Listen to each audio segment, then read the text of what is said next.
So if a parent was going through a tough time at the moment, I would ask them what they're doing to support their own mental health and well-being. In the past, I know I've been guilty of not looking after my own well-being.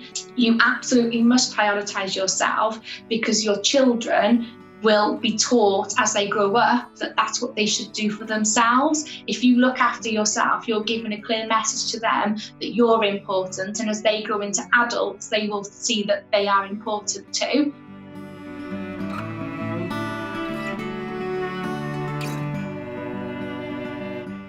Generally, they're up the nans on a Friday for sleepover, so I know more often than not that Friday night is my own. So I don't make grand plans or anything, but just to have a night where I've not got to worry about bedtimes or this, that, and the other, or I can just chill out, watch a film. Just having that time to switch off, not have the usual maybe chaos and stress and something like that. It's just having a bit of me time.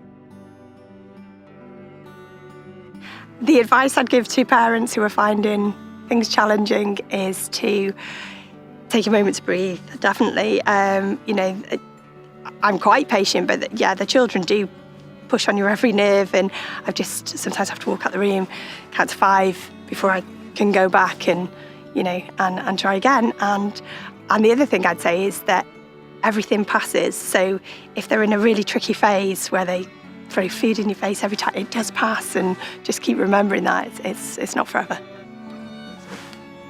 I would recommend for parents to remember that they're not alone when they're finding challenges or going through difficult times.